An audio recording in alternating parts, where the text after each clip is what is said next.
Howdy folks, I'm back. Welcome to a new hobby vlog, and as teased in the previous one, yeah, it's pretty much Necrons. December for me has become the month of the Necron. So, as you can, yes, I know the battery's a bit low, I've been charging it. Anyway, yes, as you can see, I've been busy working on Necrons. Now, me and Necrons have a history. Yes, indeed we do. I have an army of Necrons, roughly about 1,000 points-ish. I say ish because they were about 1,000 points, I think, in 8th edition, but 9th edition came along and all the points changed for stuff, so I have no idea how much they are now, but probably still 1,000-ish.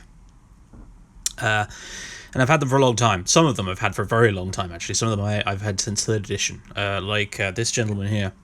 This Necron Lord, he is my 3rd edition Necron Lord, and the lighting here is not very good. But there he is. Recently repainted because his original paint job was shocking. But I dug him up recently. I was like, I want this guy to be in my Necron army again. He must walk once more. He must reawaken from his long slumber. And I've repainted him. And he looks alright. He looks okay. I'm still kind of figuring out the best way to paint Necrons these days, really, and not have them look too rubbish. But I'm not that fussed about doing a super good paint job on them. I'm doing the basic sort of metal and green bits scheme, as you can see, because that's what Necrons have always been to me. I've never really come across a Necron scheme that I liked more than the classic silver and green, so that's kind of what I've gone with here. So these are some Immortals I've recently painted up because they were sitting around primed in silver for a long time, and I've finally gotten around to painting them up to join the rest of my Immortals that I've had for ages, which is good. I have a Cryptek, although what is he these days? He's a Chronomancer in the new codex, isn't he? I think. No, not Chronomancer, it's a Technomancer, that's the one. So yeah, he's the newish guy from Forgebane. I got this guy in, I think. Very nice. Very nice. I think I've done a decent-ish job with him. Decent-ish job is the most I can really probably hope for with Necrons. My plan with these is to really just get them done very quick. I remember Slay Hypal once saying that he...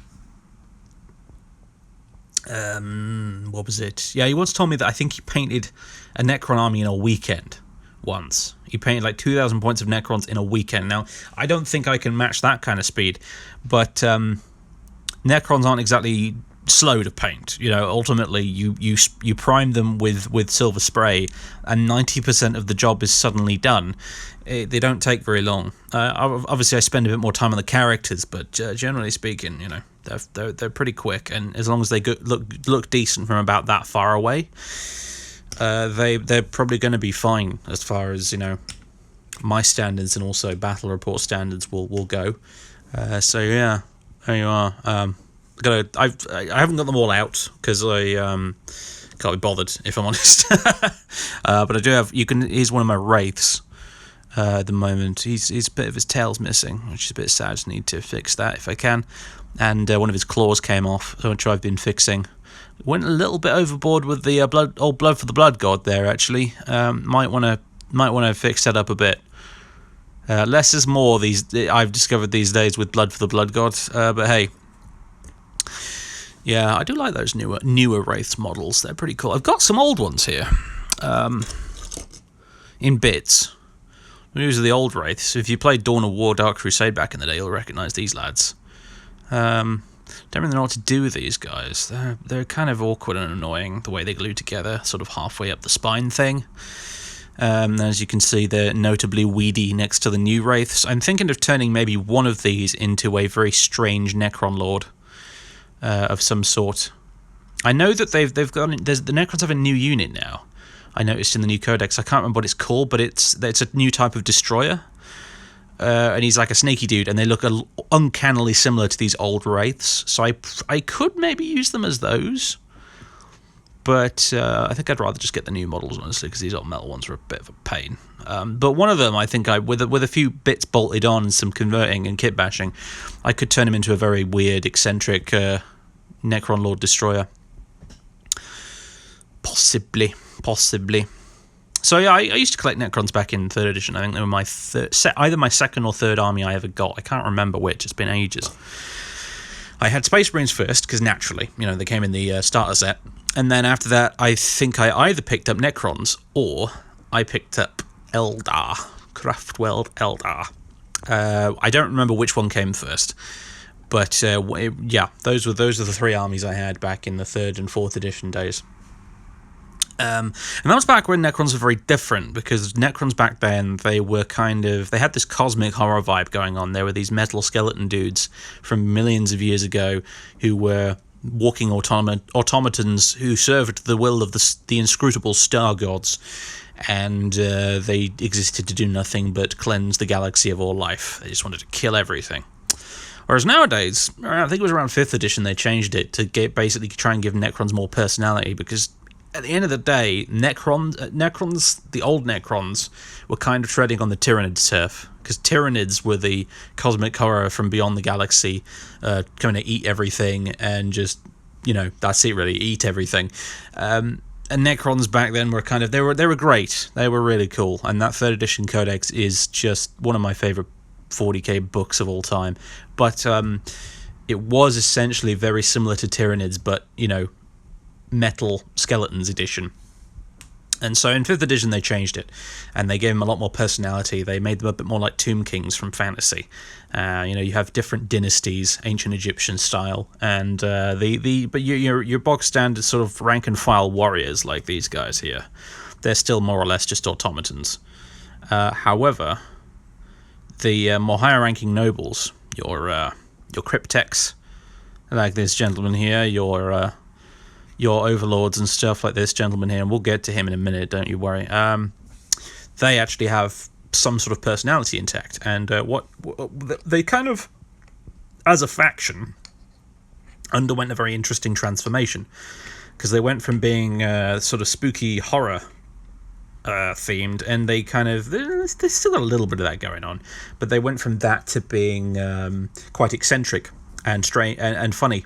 If essentially, the funny thing about Necrons is really that they absorbed a lot of 40k's humor, actually, because 40k back in the olden days it was very much satirical. There was a lot of very funny dark humor in there, and that seems to have gone away a lot over the years as the hobby's gotten bigger and the Warhammer 40k IP has grown and it's been taken a bit more seriously.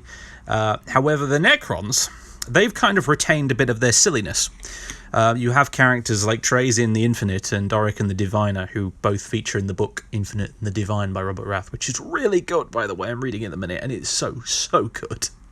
I just got to the trial scene in it, where Orican's on trial, and he keeps rewinding time to get a better result, and it's just it's funny, and it's also really interesting as well. It's just, can't recommend that book enough, seriously. One of the best Black Library novels I've read in ages, and I was so surprised because I didn't realise it was going to be so good. But anyway, so Necrons are different and weird these days. For a long time I didn't like the change.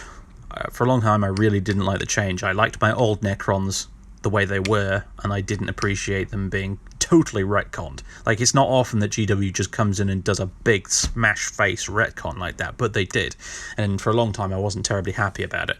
But these days I've grown to accept it, and in no small part thanks to the work of Mr. Wrath, I've really begun to appreciate them for what they are nowadays. And then the new big Necron release came out with the new codex and all those glorious new models, and I was like, you know what?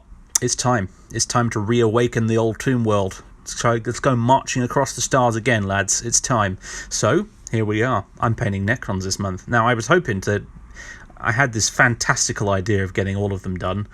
Getting like at least 2,000 points of Necrons done by the end of December. However, we're almost halfway through December right now, and I've got so much other stuff going on. Not in the least because bloody Cyberpunk got released, and it turned out to be actually quite good, and it's eating a lot of my time.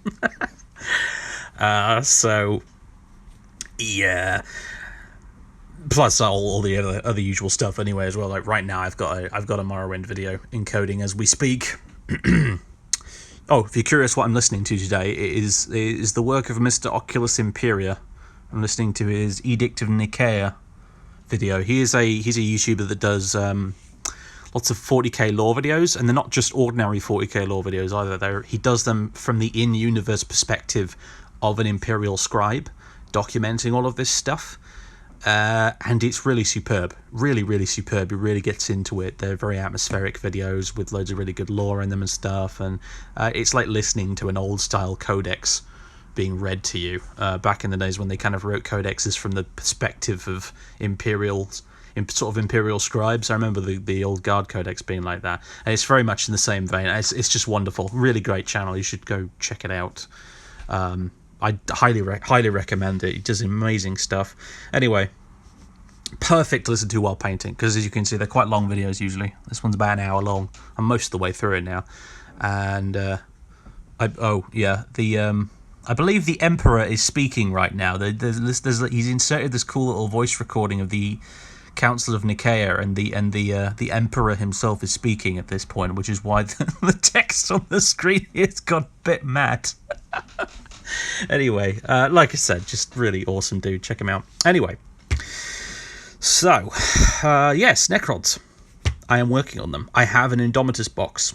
Amazingly, Element Games still have Indomitus boxes, I discovered, because they apparently, when Games Workshop made the Indomitus set made to order, Element Games kind of ordered like 2,000 boxes, so they have a few still left over. So if you want one, that's the place to go. But I got an Indomitus box, and I've got some other Indomitus bits from eBay on the way as well. And I'm going to be assembling quite a lovely Necron army, and I'm really looking forward to it. The new models look superb. I've been reading the codex. Where is it? I've got it right here, in fact. Here we go. Ta-da! I love this book so far. I've been reading it and absorbing it, and I absolutely love it. Can I just shout out, by the way, as well, to the people who are designing the new codexes? The cover art on the new books is just absolutely superb. I've got this one, and I've got the new Space Marine one, but all of the other ones as well I've seen pictures of, obviously, and they all just look gorgeous. It looks so good. I mean, the old 8th edition ones were alright, I guess, but these are so much better. I'm still on the fence about the new logo, but like the actual artwork is, gosh, it's really good. It reminds me a lot of the Karl Kopinski stuff from roughly around 4th edition. It reminds me a lot of that, and I loved that old artwork, so this is right up my alley. I am absolutely loving it. But anyway, new Necro Codex is superb. Look at all that lovely stuff. You look like Shard of the Void Dragon. Oh, for so long I wanted to have the Void Dragon as a model when I collected back in the day, and now they've finally done it. Awesome. That new monolith is great as well. I definitely want at least one of those, although I'm not looking forward to trying to paint that crystal thing on the top. That looks like that might be a bit of a nightmare, but yeah, it looks so good. Look at that new heavy destroyer they've done. Isn't he cool? Oh, Necrons, man. Necrons. Yes. Anyway, it's great. It's great. Getting a big old nostalgia hit from all this, I gotta tell you. So yeah. Yeah, these guys here. So, as followers of this channel will know, I'm big into me old Hammer, and this army is going to be no exception. These guys, these are the original Necrons, sort of. I say sort of because, well, I'll explain in a minute. These are the sort of original, in air quotes, Necrons. These are the 2nd edition Necrons. This is from before Necrons actually had a codex. And they're funny-looking fellows, as you can see. Got quite a bit of personality, but they're funny-looking fellows. And I found some of these going cheap on eBay, to my surprise, more than anything else. And I was like, do you know what? I'll have them. And they're here. I've got them assembled and primed. And I've noticed that their guns are quite different. They've got, like, scopes on them. So, I'm actually thinking of these lads, especially because they've got lots of, like, extra detail-y bits on here. They kind of look a bit of a cut above your average Necron warrior. I mean, you know what I mean? Like, there's new Necron warrior models. I'm looking forward to having a go at painting and building those guys, actually. But I have to admit, I still really like the old plastic Necron warriors. I think of many of GW's plastic kits, these guys aged quite well, honestly.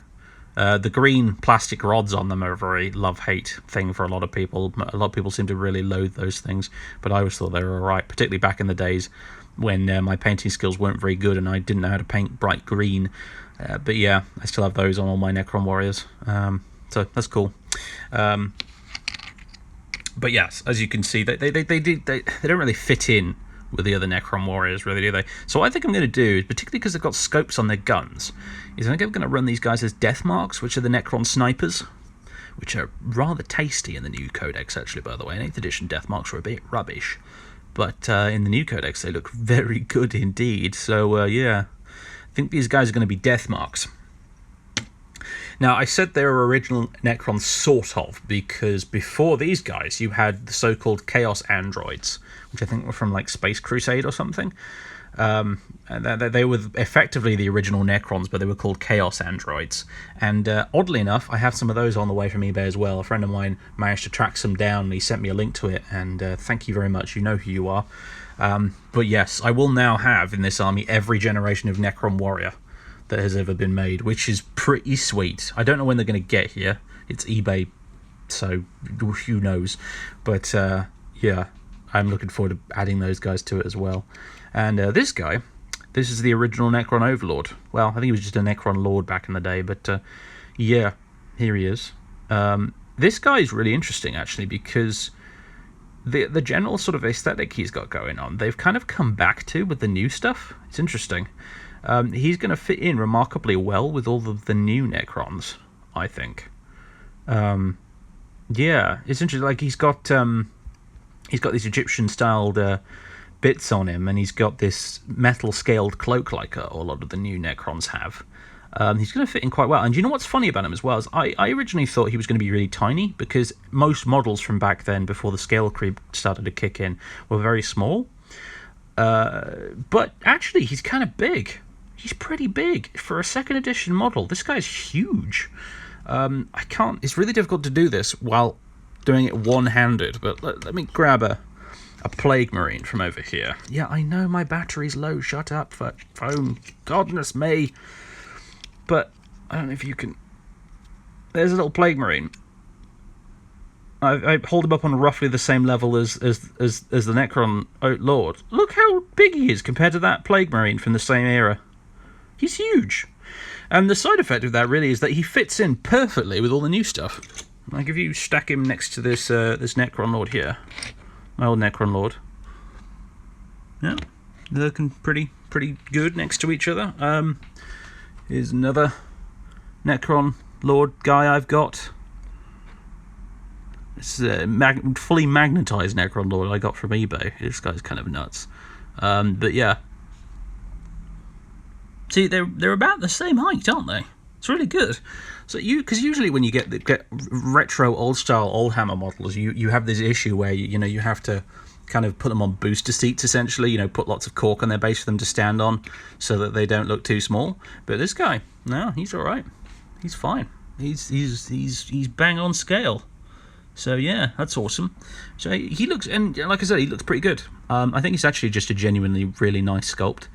And he'll fit right in, with the exception of his face. He has that 2nd edition Necron face that only probably not even a mother could love, really, honestly. But he's gonna keep. I could have stuck a different head on him if I really wanted to, but I decided nah, give him the old gribbly face. Why not? Anyway, so there he is. He'll be joining the army along with these guys. Yeah, going to be painting these this evening, in fact, I think. So I'll show you them when they're done. But yeah, Necrons. Oh, other stuff I've got Necron as well. I've got the Deceiver. I have to find a metal Deceiver from the internet.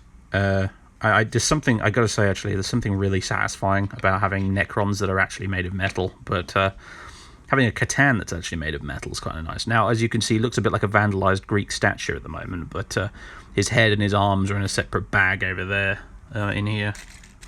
Gosh, my desk is a mess. It's getting to the point where it's unacceptably messy now. I'm going to need to clear it up this weekend.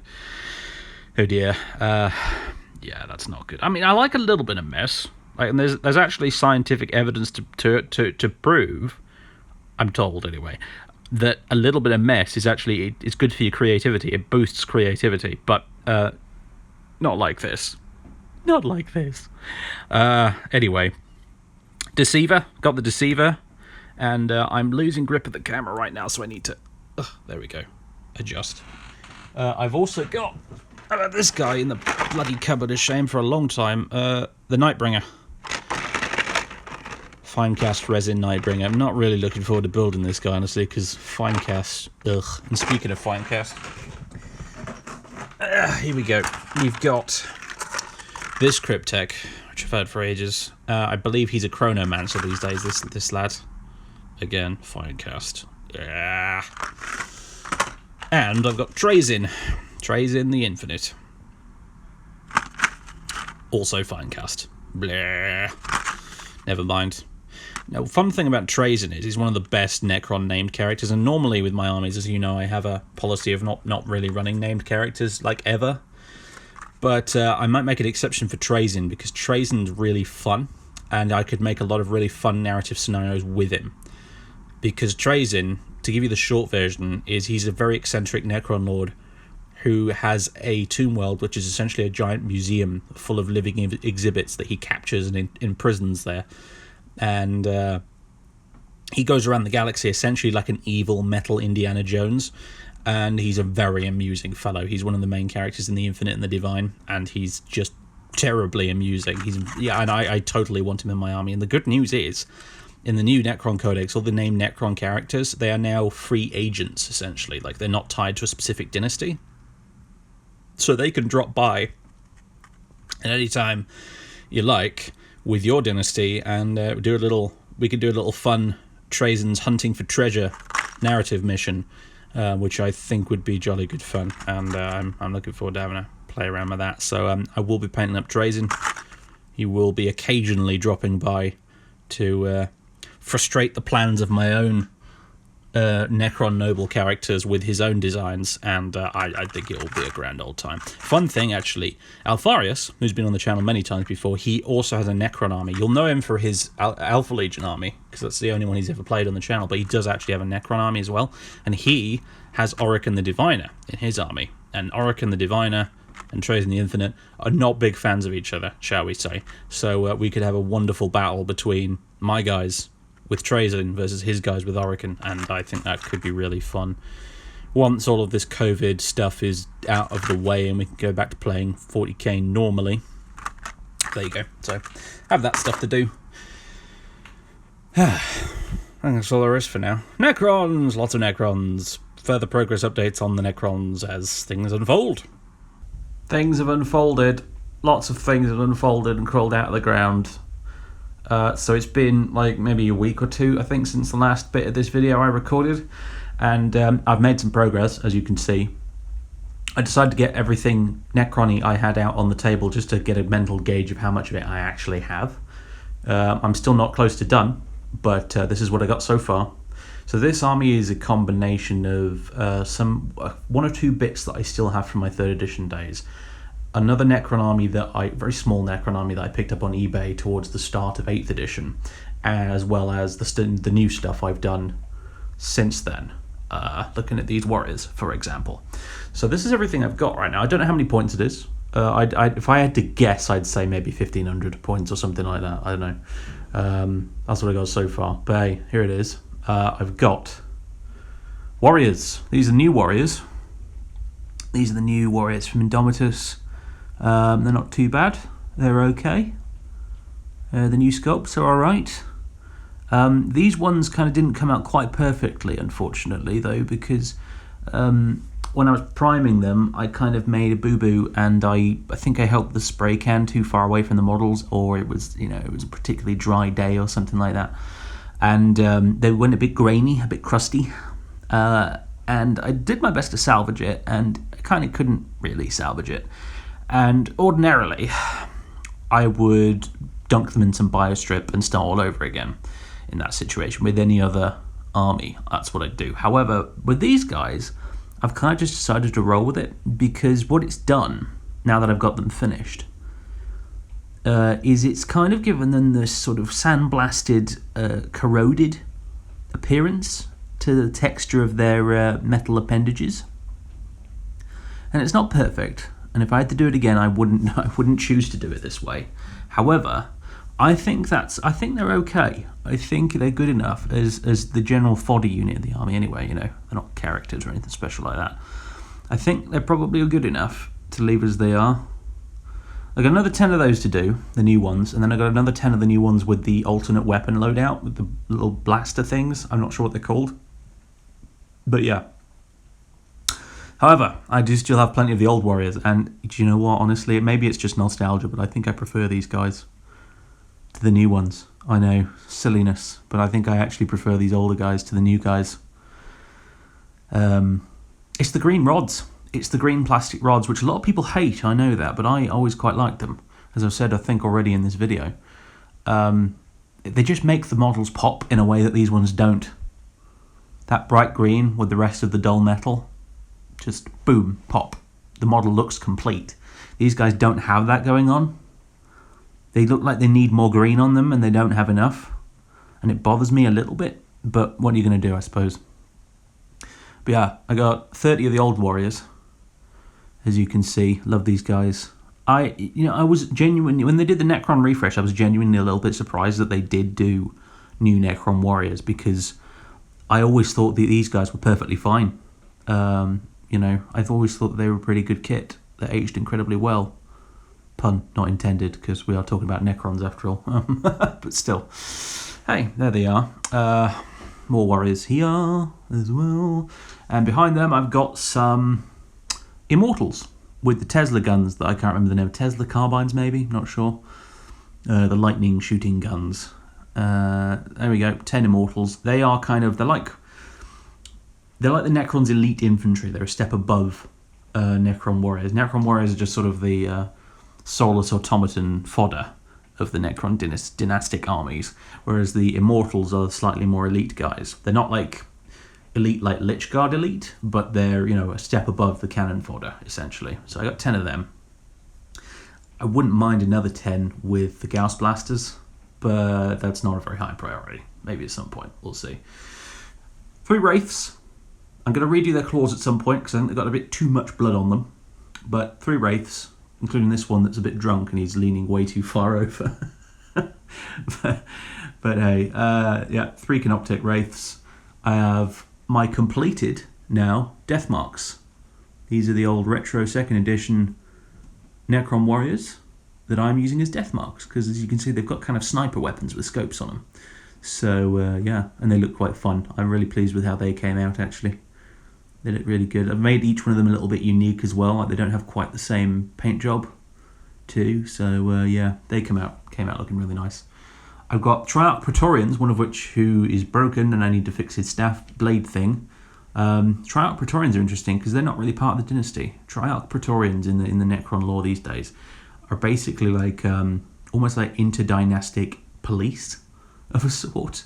They these guys, when all the rest of the Necrons went to sleep 60 million years previous in the 40k universe, these guys stayed awake and they watched the Tomb Worlds over the millennia, and they manage feuds between different dynasties, and they ensure that the dynasties observe the dynastic codes and stuff like that, and laws and what have you. They're kind of interesting like that, actually. As a result, I imagine these guys won't be taking part in every battle I field with this army. They'll actually probably only turn up quite rarely when the situation demands it for some reason in the narrative. But I do have them regardless. So there they are.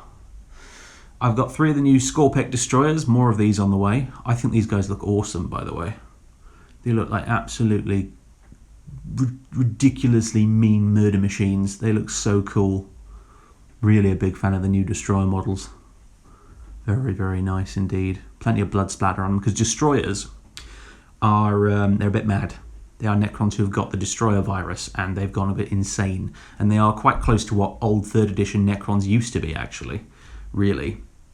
They just want to kill all organic life. They want to murder, death, kill all organic life that they can possibly get within stabbing range or shooting range or whatever. And their bodies, as you can see, have been contorted into these strange killing machines to make their job much more efficient. Khorne would probably like these guys, actually. The old blood god. He'd get on like a house on fire with this lot. But yes, destroyers. They are creepy and weird, and they're very cool. Awesome new models. Love them to bits. Very nice. More of them. Making more of them. Yes, there we go. We got scarabs. I've got 8 scarabs in total. 1 unit for there, 1 unit for there. I need more. Clearly not enough scarabs. Need more. I've got vehicles. I've got I think this is called an annihilation barge, right? It's been such a long time, I can't remember. Which is actually partially dry fitted, that thing. I can reassemble that as a Catacomb command barge if I want to, which is kind of cool. And I have a ghost ark as well, and this is actually a magnetized ghost ark. I wonder if I can demonstrate this without breaking everything. But there, you see that? It's actually very, very strong magnet, so it's difficult to pull it apart with one hand. But it's actually magnetized so that you can travel with it in the carry case a lot more safely, which is nice. A bit wobbly there at the back, but hey, really cool. I didn't build that. I didn't do all that magnetizing nonsense. This is part of the army that I bought back in 8th edition. But yeah, that's really cool. Apparently ghost arcs are an absolute pain in the arse to build anyway, even when you're not magnetizing the bloody things. So yeah, glad I managed to get that already built by someone else. And I have no intentions of building another either. I'm just going to have the one ghost arc, thank you very much. Bad. So yeah, that's that. Oh, characters, almost forgot. There's the Cryptech, the Technomancer I already showed you. There's the Overlord, who is now finished. I probably have more than one Overlord in this army by the time I'm done with it, but he's the first one I've done. He's the classic 2nd edition Lord, who I think is looking quite snazzy in his finished paint job. The my 3rd edition Necron Lord I've already showed you, but there he is again, under the nice studio lights. And then there's this guy who is from the army I bought, and I don't really know what he is. I think he's converted out of a Lich Guard kit. And he's sort of dual-wielding these swords. I think he's probably a lord like this guy here, I imagine. I'm not sure. I don't even know if a dual-wielding loadout is legal these days for a Necron Lord. But anyway, he's just a sort of currently undefined character that's also in the army. So there you go. There's the Necrons as they stand so far. Now, like I said, I've got more on the way, more warriors on the way, more destroyers on the way, including some of the new Snaky Boy destroyers. The Ophidian destroyers, they're called, I've since discovered. Some of them, I got one of the other type of new destroyer that I can't remember the name of. He's sort of a more shooty one with lots of guns on him. A couple of the big new heavy destroyers with the massive guns. Lots of destroyers in this army, I guess. I'm going to need to pick up more units that aren't destroyers, because the Necrons don't always like to unleash the destroyers because they fear that the destroyer virus might be contagious. So these guys here, they don't like to use destroyers unless they actually have to. So I can't really go around putting destroyers in my army in every battle I do, because they wouldn't want to do that. You bring these guys out when you're a little bit pressed for resources and manpower. So I'll need to build some alternatives as well. So I've got more Wraiths I can build. I've got them from one of my old Forgebane kits that I got back in 8th edition. More Wraiths, more Warriors, as I said, more Destroyers. What I definitely want in this army, and I won't really consider it ready for battle unless I have this, is at least 2 units of Lich Guard to act as bodyguards for my Overlord and my Lord. Yeah, so that's the thing. I have on the way to me some of the old metal pariahs, and I really wish pariahs would make a comeback because they were really cool back in the day. They were basically, pariahs were, in the old lore, they were humans with the pariah gene, so psychic blanks basically, that the Necrons came and dragged away to their tomb worlds and turned them into metal monstrosities that were basically anti-psychic units that also had big choppy glaives. Pariahs were really cool. They were really freaking creepy, horrible, and awesome, and they don't exist anymore, which is a bit sad. But I've got a unit of all the old metal pariahs on its way to me via the Bay of E, via eBay. And I'll just use them as Lich Guard with the big spears, basically. They'll just be, as far as the game's concerned, they'll be Lich Guard. But you and I, audience, will know that they're really pariahs. We'll know the truth. They're really pariahs. And in addition to them, from an old Forgebane kit, I'm going to build some regular Lich Guard. You know, the plastic Lich Guard. I think with the shields, since the pariahs are going to be running around with the big spears, I'm going to give the other Lich Guard unit shields. So that's the plan. But once I've got the units of Lich Guard done, I will feel like the army can be deployed for battle, because I don't want my noble characters here going into battle without their bodyguards. Basically, I want them there from a narrative perspective. At least a unit of Lich Guard running around with the Overlord. So that's the plan. I've also got one of the new monoliths on the way as well. Actually, one of the new monoliths, which probably won't get used very often because they decided to make the monolith a Lord of War, which means that you have to lose command points in order to field it in the army, which is a bit awkward and weird, and I don't really like that very much. But hey, that's what they've done. So yeah, plus a few other bits and bobs. Got a Scorpec Lord as well to go with these guys, waiting to be painted as well. So yeah, things working on. And I'll address this little elephant in the room as well back here. I got some terrain. I haven't built yet, which is like MDF laser cut Necron terrain. And I've got this, because I feel like if you're going to do Necrons, if you're going to do it properly, you want some proper Tomb World terrain, right? And this stuff I got off eBay. It's 3D printed terrain that is actually based on the Necron buildings from Dawn of War, Dark Crusade back in the day, which is awesome. So that over there is a power generator, if I recall. These three are obelisks that you could build one on strategic points that you captured. I think this is the tier 1 obelisk that didn't do anything. This was the tier 2, which had the big shooty lightning laser thing out the top. And this was the tier 3 one, which had the shooty lightning laser and also acted as a gun turret. And then this sarcophagus thing, which just looks great. That was like, I think that was the building that you got all of your research tech from, if I recall, like something like that, or you got upgrades for your characters from that thing or something. I don't remember exactly. It's been a while, but yeah, I got these. They're 3D printed. I need to sand them down a bit because there is a bit of a you can definitely see the grain on these in certain areas. So I'll get the sandpaper out and sand them down a bit before I paint them. But I'm dead chuffed with these. Actually, they were quite a reasonable price too. Actually, so yeah, really pleased with these. They look great on the table when they're done. Only thing is, I don't actually know how I'm going to paint them.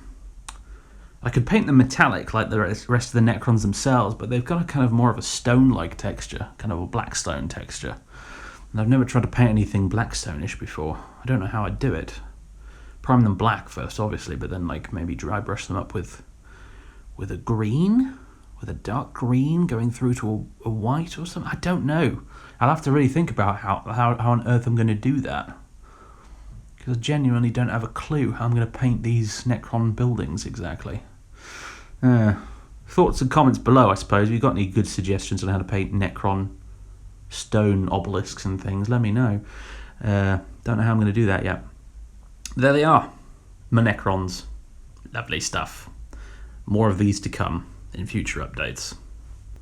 You didn't think I'd leave you without a bonus round, did you? Oh no. Today's bonus round is my Space Marines. Here they are. We're getting these out to try and count which ones of them have been repainted with the new basing scheme and which ones haven't. Because they're mostly done now. I think there's just a few units I still need to repaint in the new scheme. But here they are. I've got some of them out on the table here, and I think I've pretty much decided that these are going to be my January project. Or at least they're the project that's going to come after the Necrons, as I'm going to finish repainting this army and then add some new stuff to it, because, as I mentioned, I got an Indomitus set, which doesn't obviously include a bunch of really nice Space Marine stuff. So I'll be painting that up to join the Revenants. The Marines Revenant, my Imperial Fist successor chapter here, which, if poor guys are a bit neglected, really. I haven't used them very much. And it's funny, really, because they're probably one of the factions I have, one of the armies I have, that I've put the most effort into inventing the background lore for them. I've done loads and loads of background work on these guys, and yet I barely used them in 8th edition. I think some of my best paint jobs are in this army too, really, honestly. I've been really pleased with the quality of the paint jobs across the board I've done with this lot as well. And again, I just didn't use them very often. But it is what it is. I think it's mostly because they were kind of the flavour of the month for most of 8th edition, were Space Marines, both towards the beginning of the edition and towards the middle and end of it. Space Marines have been, very powerful, and lots of people have therefore been using them, and I instinctively dislike playing whatever the flavour of the month currently is, to be honest. So I think that's kind of why they haven't come out on the table very often. Maybe that'll change this year, in 2021. as we head into 9th edition. Maybe that will change, and we'll get these guys out a lot more often to play with. I hope so. I've got all the characters out basically on the table at the minute, and some of the Dreadnoughts as well. I'm running out of battery here, so I'll make this quick, but we have got Dreadnoughts. We've got the old-fashioned simple Dreadnought, the humble Castaferran pattern ordinary Dreadnought, who I love. And it's tragic that you don't see these guys on the tabletop very often right now because they're not very competitive. But hey, I love these guys. He's got a multi-melter, and that's quite fun actually, because multi-melters are good now in 9th edition, which is fun. So there you go. I grumble about competitive 40k, and I just want to make this clear as a disclaimer. I have nothing against competitive 40k players. You guys do your thing. I'll do my thing. It's cool. Everyone's 40k is a bit different. It's one of those things. The fact that Games Workshop in 9th edition has catered more towards competitive play and less towards narrative play, that's Games Workshop's problem. I don't blame competitive players for that at all. They are my fellow wargaming compatriots, and I respect them. It's GW's fault, not theirs, that GW hasn't paid enough attention to keeping narrative players happy in this edition, as far as I'm concerned. So, anyway, there is my Redemptor Dreadnought. Very nice. There's the Relic Leviathan, who I'm still pleased to punch with. Oh, what a lovely model. Rescued this guy from eBay. You should have seen the state he was in when I got him off eBay. He was horrendous. Horrible sprayed pink, sprayed green paint scheme. And, oh man, yeah, now he's looking really, really nice. Venerable Dreadnought. And then characters.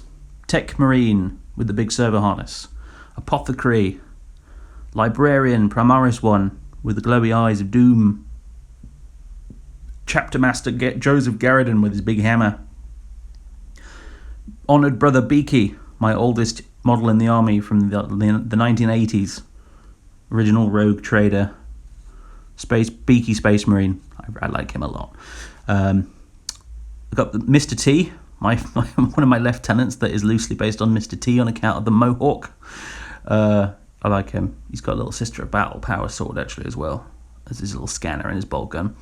I got this captain who doesn't have a name, sort of very inspired by Rogel Dawn from Tabletop. What was it? What's it called? What's it bloody called, that series?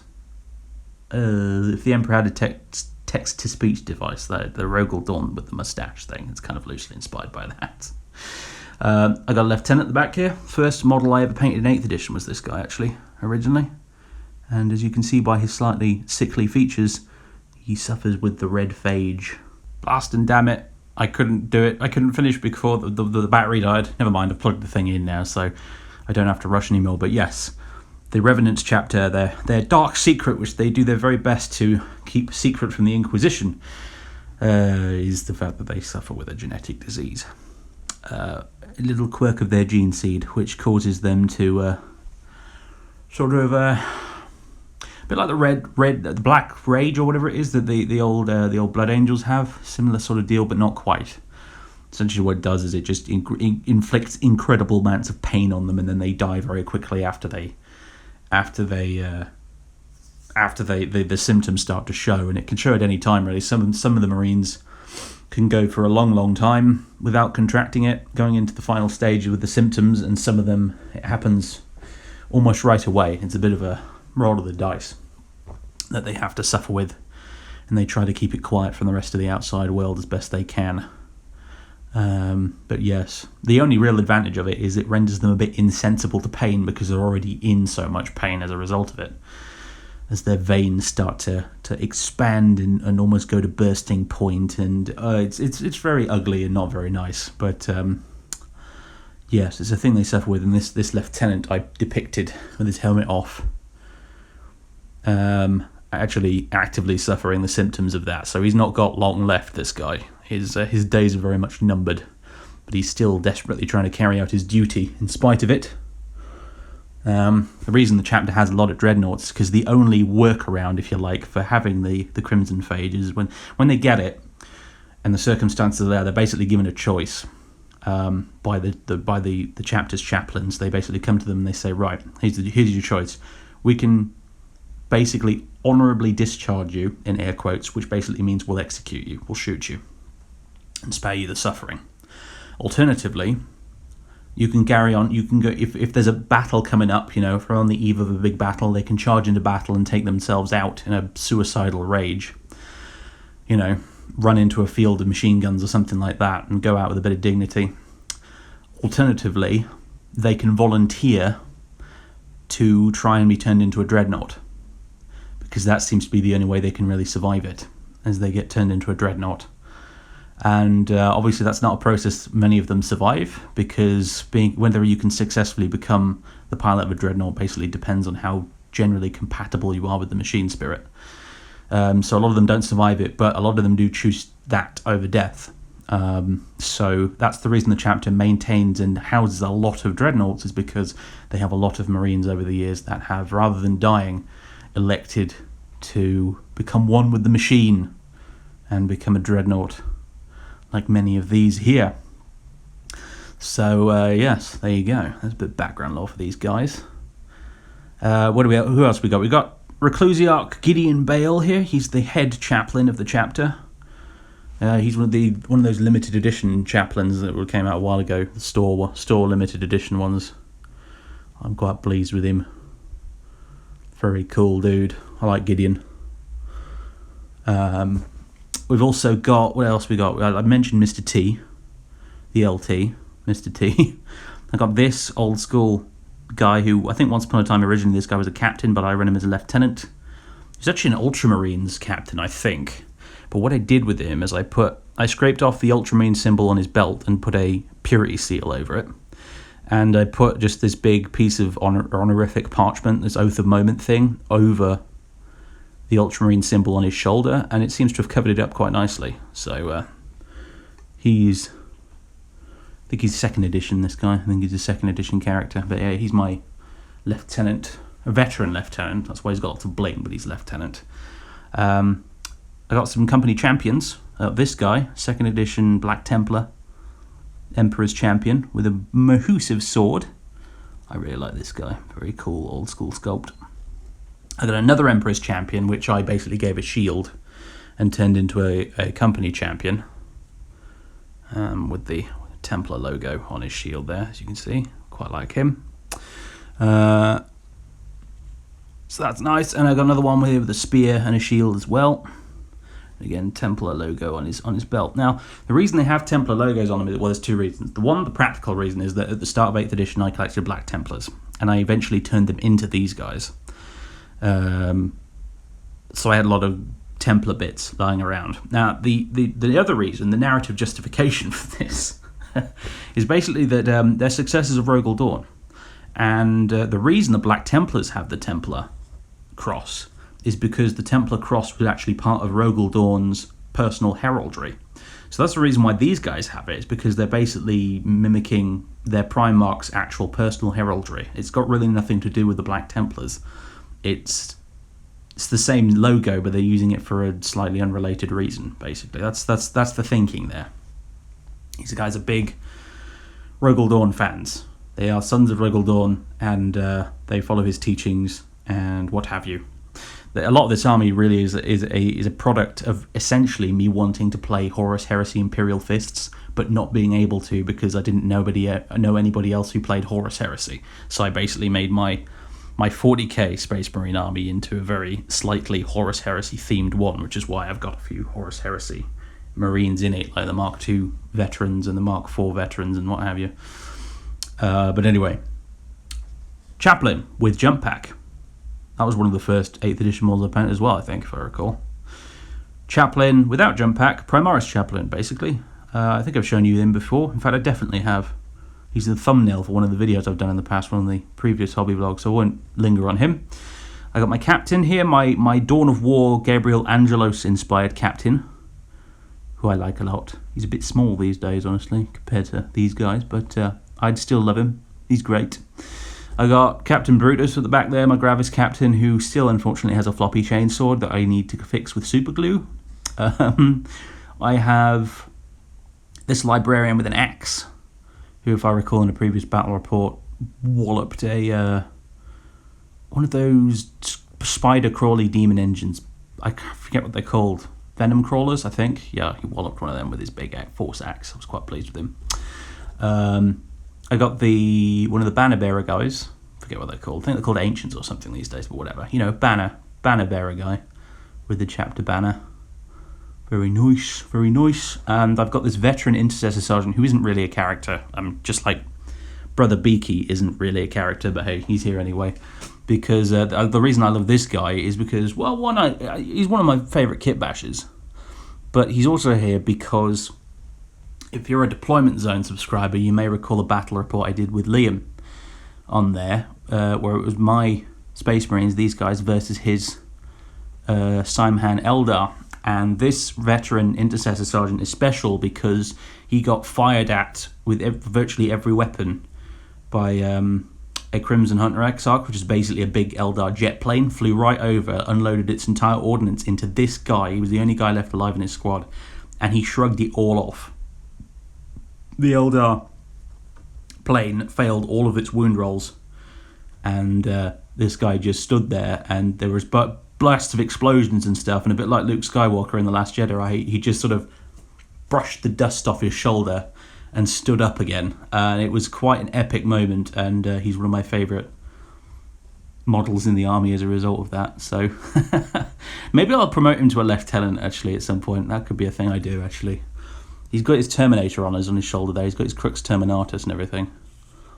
I can't really promote him any further beyond already being a sergeant, so maybe I'll have to upgrade him to a lieutenant. Might not be a bad idea. He's got a power sword already after all. And the bolt pistol. Yeah, maybe I'll do that. Maybe he'll be a lieutenant next time you see him. Anyway, so there you go. There's my Space Marines. The Revenants. The Marines Revenant, who hopefully will see a bit more action in 9th edition. That's my plan anyway. That's the idea. I need to have a serious sit down and read through the new Marine Codex and plan out what I want to do with these guys essentially. But hopefully we'll see them more in 9th edition. That's the plan. That's it for this hobby vlog, I think, probably. Although there is one other thing. This is kind of unrelated, but check this out. It was my birthday recently, and my brother got me this. Isn't it cool? I think it's some sort of bolt pistol. It's 3D printed, and he got me this, and I'm so chuffed with it. Well done, him. This is really cool. My plan with this, obviously, I'm going to paint it up so it looks really nice and swish. But I think my plan with this is going to be that I'm going to paint it up as a replica of Colonel Van Graff's legendary bolt pistol from the Morgan's Reach campaign here on YouTube. So Colonel Oscar Van Graff's bolt pistol of legend, I now have a full-size replica of, essentially, thanks to my brother. Well done, him. But yeah, that's what I'm going to paint it as. Yeah, that's good. I don't know when I'll get around to this, but I will do it at some point. That's so cool. Anyway, there you go, folks. Another hobby vlog in the bag. More Necrons to come. More Marines after that. The rest of you, have a good one. It's my hobby vlog of the year as well, so Merry Christmas and a Happy New Year to all of you watching. If you've got things you want me to show you in these videos, or questions you want to ask me, feel free to leave them in the comments below, because sometimes when I'm making these hobby vlogs I can't think of things to talk about. So it would be very welcome, certainly, if you guys decided to just, drop a few questions, or if there's something you want to see, like there's a particular army of mine you want me to get out on the table and go through and have a look at. Feel free to ask in the comments, and if you see a suggestion that you really like, give it a thumbs up so I know it's something people want to see. So yeah, anyway, there you go, ladies and gents, thank you very much. I'll see you next year. Ha ha ha.